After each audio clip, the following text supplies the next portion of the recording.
Margaret Holloway was 78 years old when the last thing she expected happened.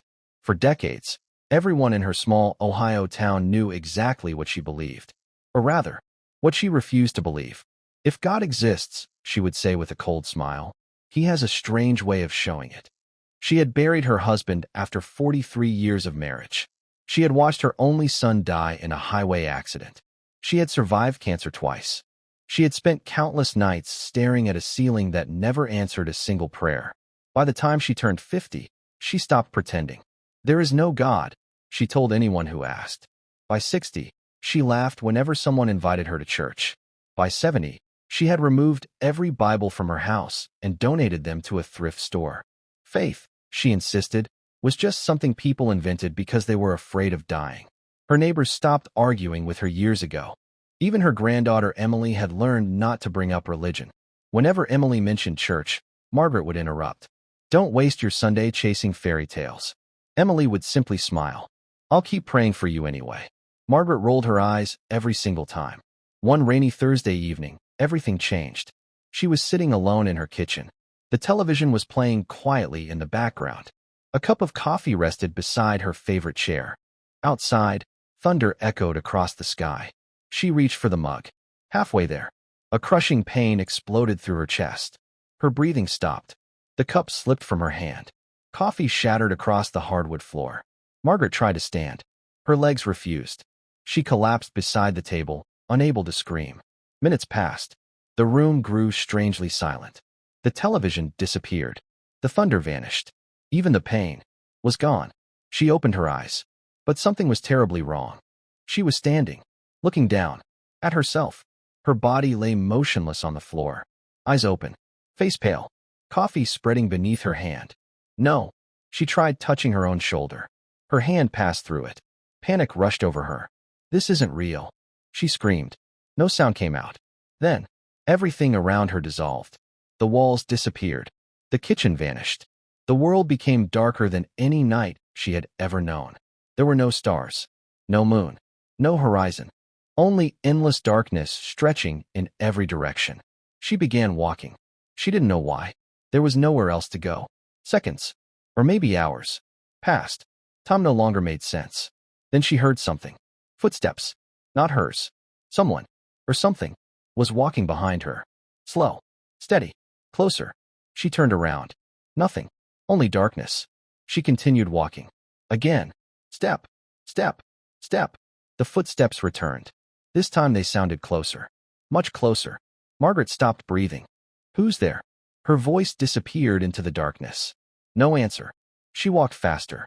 The footsteps matched her pace. She started running. So did they. Faster. Closer. Closer still. She couldn't see whoever was following her. But she could feel it. Watching. Waiting. She ran until her lungs should have burned. But they didn't. She wasn't even sure she had lungs anymore. Suddenly, the footsteps stopped. Complete silence. Margaret slowly turned around. Nothing. She sighed with relief. Then, a whisper. So close it felt like warm breath against her ear. You spent 78 years saying I wasn't real. Margaret froze. The voice wasn't loud. It wasn't angry. It was calm. Almost unbearably calm. Before she could respond, a blinding light appeared far ahead. It was unlike sunlight. Unlike lightning. Unlike anything she had ever seen. It illuminated the darkness without casting shadows. She instinctively took one step toward it. Immediately, the whisper behind her became louder. Don't go. She turned again. Still nothing. Only darkness. She looked back at the light. Something inside her pulled toward it with overwhelming force. She couldn't explain it. She couldn't resist it. Step after step, she moved closer. The light grew brighter. Warmer. Peaceful. For the first time since her husband's funeral, she felt completely free of fear. Then she noticed something impossible. Shapes. People. Standing within the light. She couldn't see their faces. Only silhouettes. Waiting. Watching. One of them slowly raised a hand, as if inviting her closer. Margaret took another step, then another, until suddenly, a deafening scream erupted from the darkness behind her. Not one voice. Thousands. The light flickered. The darkness surged forward, and something unseen grabbed her ankle. Margaret screamed. She twisted violently, trying to pull herself free. Whatever had seized her ankle felt impossibly strong. It wasn't a hand. It wasn't a claw. It felt like a crushing weight wrapping around her leg, dragging her backward into the darkness. No. She reached desperately toward the light. It seemed so close. Just a few more steps. Yet every inch she gained was stolen as the unseen force pulled harder. Then, the voices began. Not one. Hundreds. Thousands. Some whispered. Some cried. Some laughed. Some sounded as though they had been screaming for centuries. Margaret covered her ears. It made no difference. The voices weren't outside her. They echoed inside her mind. You said there was no God. You mocked those who prayed. You believed only what you could touch. Each sentence struck harder than the last. Then the darkness around her shifted. Images appeared. Not on walls. Not on a screen. They surrounded her like living memories. She saw herself at 24. Her grandmother sat beside a hospital bed, weak and dying. Promise me you'll never stop seeking God, her grandmother had whispered. Margaret had smiled politely. The day after the funeral, she forgot the conversation entirely. The memory vanished. Another appeared. She was 38. A young co-worker had quietly asked if she would attend church with her. Margaret laughed. You don't need God, she had said. You need therapy. She remembered the tears in the woman's eyes. Something she had ignored for 40 years. Another memory. Emily, only 9 years old, holding a handmade Christmas card. Inside, written in shaky handwriting. Grandma, I pray every night that one day you'll know Jesus because I want to see you forever. Margaret remembered tossing the card into a drawer without reading it twice. The images came faster. Dozens. Hundreds. Moments she had buried beneath years of pride. Not crimes. Not violence. Something worse. Every opportunity to open her heart. Dismissed. Every invitation. Rejected. Every conversation. Ended with sarcasm. Tears streamed down Margaret's face. I didn't know. The voices answered together. You chose not to know. The words pierced deeper than anything she had ever heard. The pressure around her ankle tightened.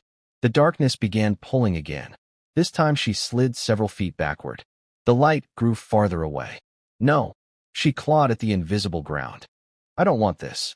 Silence. Then, a single voice. Different from the others. Gentle. Steady. You still have a choice. Margaret looked toward the light. One figure stepped forward. She still couldn't make out the face. Only the outline. Brilliant. Radiant. More real than anything she had ever experienced. Every fear inside her disappeared the moment she looked toward the figure. The darkness reacted violently. The screams became unbearable. No, they don't deserve mercy. She denied you. She belongs here. Margaret collapsed to her knees. Her entire life flashed before her again.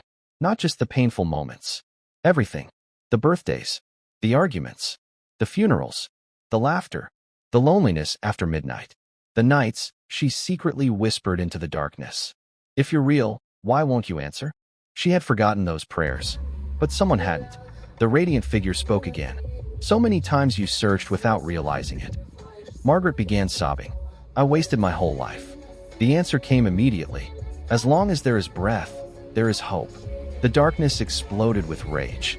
The grip around her ankle tightened until she thought it would break. She cried out, I don't know how to believe. The figure extended one hand.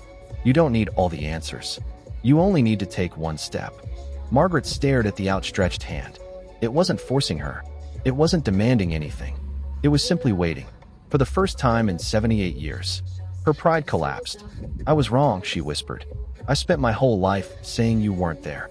Her voice trembled. If you're truly real. I'm sorry. The instant those words left her lips, the grip around her ankle shattered. The darkness recoiled as though struck by lightning. The scream stopped. Complete silence filled everything. Margaret slowly reached toward the radiant hand. Their fingertips were only inches apart, when suddenly, a piercing electronic beep echoed through the light. Another, then another. The brilliant world around her began fading. The light dissolved. The darkness disappeared. The voices were gone. Everything spun violently. Someone shouted in the distance. We've got a pulse. Another voice yelled. Stay with us. Margaret opened her eyes. Blinding hospital lights filled her vision. A nurse was crying. A doctor stared at the heart monitor in disbelief. Someone whispered. She was gone for over 6 minutes. Margaret couldn't speak. She only stared at the ceiling. Tears rolled silently down her face. Because she knew, the story wasn't over. For 3 days, Margaret barely spoke. Doctors called it a remarkable recovery. Her family called it a miracle. The hospital staff simply couldn't explain it. Every medical chart said the same thing. Her heart had stopped. She had been clinically dead for several minutes before her heartbeat returned. The doctors focused on medicine. Margaret couldn't stop thinking about what she had experienced. Every time she closed her eyes, she remembered the light, the voices, the hand reaching toward her. She also remembered something else. A question, one she had ignored for 78 years. What if I was wrong? When Emily visited the hospital, she expected to find the same stubborn grandmother she'd always known. Instead, Margaret looked at her with tears in her eyes. Without saying a word, she reached for Emily's hand. "I'm sorry," Emily frowned. "For what?" "For every time I laughed at your faith. For every sarcastic comment. For every prayer I mocked. For every time I tried to convince you there was nothing beyond this life." Emily's eyes filled with tears. Margaret's voice trembled. "You never stopped loving me anyway." Emily squeezed her hand. "I never stopped praying." For the first time in decades, Margaret asked a question she never imagined would leave her lips. "Would you read the Bible to me?" Emily smiled through her tears. She opened the small Bible she always carried in her purse. Her voice shook as she began reading. Margaret listened without interrupting, without arguing, without rolling her eyes, only listening. Every word seemed different now, not because the pages had changed, because she had. When she finally returned home, the first thing she did surprised everyone. She walked to the old cabinet where she had stored boxes for years. Inside was a dusty Christmas card. Emily's childhood handwriting covered the front. She slowly opened it. Inside were the words she had ignored almost 70 years earlier. "Grandma, I pray every night that we'll be together forever." Margaret broke down crying. She realized something painful. Love had been knocking on her heart for decades. She had simply refused to open the door. From that day forward, neighbors noticed something different. The woman known for mocking faith had become the woman who quietly listened. She apologized to old friends. She wrote letters to people she had hurt with her words. She spent long afternoons reading scripture with Emily. Sometimes she would pause, wipe away tears, and whisper, "I wish I hadn't waited so long." Months later, a local newspaper asked to interview her after hearing rumors about her remarkable recovery. The reporter expected dramatic headlines. Instead, Margaret said something simple. "I can't force anyone to believe what I experienced. I know people will have questions. So do I. But one thing changed forever. I no longer live as though tomorrow is guaranteed." The article spread across town. Some readers believed her. Others dismissed it. Margaret didn't argue with either group. She remembered being on both sides. One autumn evening, nearly a year after leaving the hospital, she sat on her porch watching the sunset. Emily joined her. The sky glowed with shades of gold and crimson. "It's beautiful," Emily whispered. Margaret nodded. "I spent most of my life looking at creation, without wondering who created it." After a long silence, Emily asked, "Grandma, are you afraid of dying now?" Margaret smiled gently. "No, I was afraid when I believed death was the end. Now," she looked toward the fading horizon, "I have hope." A few weeks later, Margaret passed away peacefully in her sleep. She was 79 years old. On the nightstand beside her bed lay an open Bible. Next to it rested the same Christmas card Emily had written as a little girl. At her funeral, people spoke about many things. Her kindness, her courage, her honesty. But Emily ended with the words her grandmother had repeated countless times during her final year. "If you're waiting for the perfect moment to seek truth, don't wait as long as I did, because none of us knows how much time we have left. And sometimes, the most important step we ever take is the one we thought we never would." 1 year later, the story should have ended with Margaret's funeral, but it didn't. Exactly 1 year after she passed away, Emily unlocked the front door of her grandmother's old house for the last time. The property had finally been sold. Everything inside had to be packed away before the new owners arrived. The house was silent, almost untouched. Margaret's favorite chair still faced the window. Her reading glasses rested on the small wooden table beside an open Bible. Nothing seemed out of place. Emily smiled sadly. "It still feels like you're here." She spent hours filling boxes. Old photographs, family albums, handwritten recipes, letters. Near sunset, she carried one final box down from the attic. As she set it on the kitchen table, something slipped out. A sealed envelope. Across the front, in Margaret's unmistakable handwriting, were 5 words. "Open after I am gone." Emily froze. She slowly broke the seal. Inside was a single handwritten letter. It began, "If you're reading this, then I've already seen what comes after our final heartbeat. I know many people won't believe what happened to me. That's okay. I wouldn't have believed me either. But there is something I never told anyone." Emily's hands began to shake. The next sentence made her stop breathing. "The night my heart stopped, I recognized one of the people standing in the light." Emily whispered. "Who?" She continued reading. "It was my mother. Not the version of her I watched die. She looked young, healthy, radiant. She never spoke. She simply smiled. The same smile she gave me when I was a little girl afraid of thunderstorms." Emily wiped tears from her face. The letter continued. "But someone else stood beside her. At first I couldn't recognize him. Then I realized why. I had never actually met him." Emily frowned. "What does that mean?" She kept reading. "I knew his face instantly, because I had seen his photograph thousands of times growing up. It was my grandfather. He died 6 years before I was born." Emily's heart raced. Margaret had often talked about wishing she could have met him. Yet there wasn't a single family story describing his appearance beyond old black and white photographs. The letter continued. "He looked exactly like those photographs.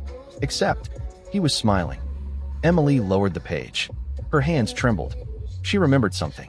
When Margaret first woke up in the hospital, before anyone had told her where she was, the very first thing she whispered wasn't, "Where am I?" It was, "Grandpa." At the time, everyone assumed the medication had confused her. No one thought much about it. Emily slowly unfolded the second page. There was only one paragraph. "If you're wondering why I never shared every detail, it's because some experiences are too sacred to turn into arguments. People will debate them, analyze them, dismiss them. I don't need everyone to believe my story. I only hope it encourages someone to sincerely seek truth before it's too late." Emily folded the letter carefully. Outside, the sun disappeared below the horizon. The house felt strangely peaceful. She looked around one last time before turning off the lights. As she reached the front door, she noticed something she could never explain. Margaret's old Bible was still lying open on the table. A breeze moved gently through the room. No windows were open. No doors were open. Yet a single page slowly turned by itself. Emily walked back. She looked down. Only one verse was visible. "Seek, and you will find." She quietly smiled, closed the Bible, picked up the letter, and walked out of the house. She never returned. But every year afterward, on the anniversary of Margaret's passing, Emily would read that letter again. Not because it answered every question, but because it reminded her of one truth her grandmother repeated until her final breath. It's never too late to seek the truth, until the day it is.